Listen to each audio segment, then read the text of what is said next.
Un homme ramena son premier amour à la maison pour célébrer l'anniversaire de sa fille. Mais dès qu'il entra, il trouva la maison aménagée en hôtel funéraire pour sa fille. Convaincu que sa femme avait tout simulé par vengeance, il détruisit l'hôtel sur le champ. Il appela ensuite sa femme, l'accusant de jalousie et exigeant qu'elle rentre immédiatement s'agenouiller pour s'excuser.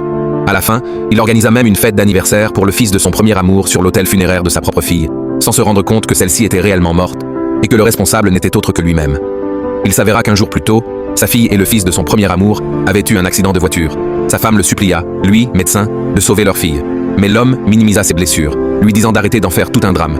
Il se précipita plutôt pour soigner le fils de son premier amour.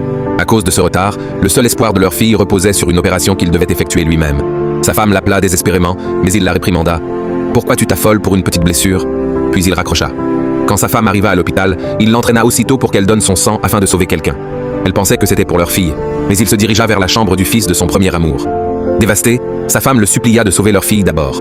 Mais il l'accusa froidement d'égoïsme, puis s'en alla. La nouvelle tomba. Leur fille était désormais en état critique. L'homme avait monopolisé la salle d'opération pour le fils de son premier amour, retardant ainsi le traitement de leur fille. Dans ces derniers instants, la fillette souhaitait seulement que son père la prenne dans ses bras. Sa mère l'appela, mais il était occupé avec son premier amour et ignora l'appel.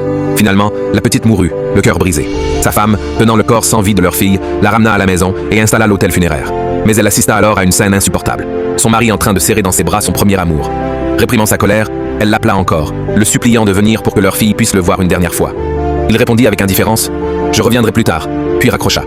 Elle l'attendit à côté de l'hôtel jusqu'à minuit. Quand elle se rendit à l'hôpital, elle le trouva, en train de masser les pieds de